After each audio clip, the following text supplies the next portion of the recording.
আজকে অন্যান্য দিনের মতন আমরা আমাদের যে 9-10 মাইলে একটা নাকা আছে, এটাতে তো আমরা 24/7 চেকিং করি। তো চেকিং করাকালীন আজকে ভোরবেলার দিকে আমাদের অফিসার এএসআই গোবিন্দ পাটারি উনি একটা গাড়ি আটক করেছেন, TR02L1664। এটা টাটা কোম্পানির ইলেন্ট্রা মডেলের গাড়ি।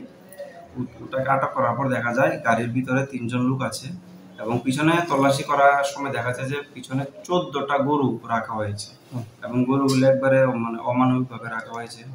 কিছু গরু তো ঠিকভাবে দাঁড়াতেও পারছিল না জায়গার অভাবে, এবং সেখানে না জলের ব্যবস্থা আছে না খাওয়ার ব্যবস্থা আছে, যেটা লিগ্যাল নর্মসের এগেনস্টে। তখন তারা জিজ্ঞাসাবাদে তারা কোনো ডকুমেন্টস দেখাতে পারেনি।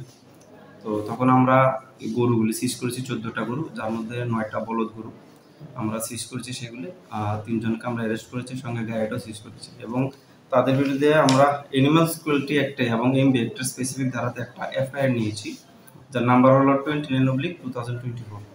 সেকশন হলো 11D of the prevention of cruelty to animals act আর MB act 179/192A of MB act. Sir গাড়িটা কোথা থেকে আসছিল? গাড়িটা প্যাসেজ তলের দিক থেকে আসছিল।